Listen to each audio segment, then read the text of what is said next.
Mūtumia wa munini wa President Dorcas wa Rigathi ni ohorete murigo ngi wa ūteithio wa irio uri gutwarwo matura-ini maria mahatiriirio ni ng'aragu county-ini ya Narok.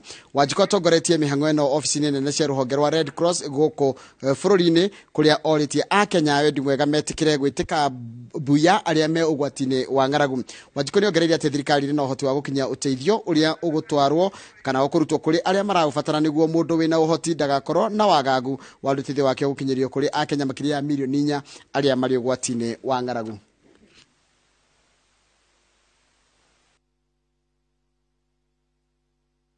Many people, when they see me here, may be flagging off this, they'll be asking, am I the government? But I believe you and I are the government that needs to govern and make sure that what God has given you, you need not wait, but donate whatever it is so that you can be able to save a life.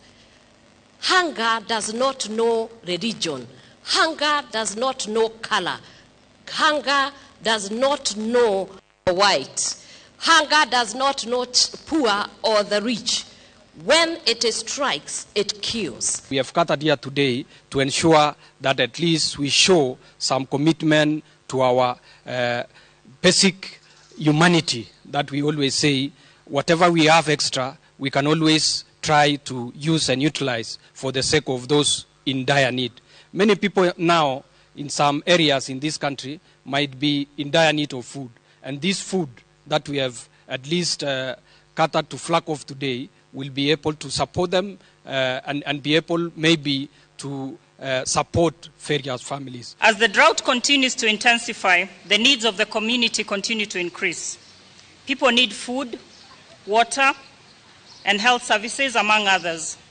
However, the effects go beyond sleeping hungry.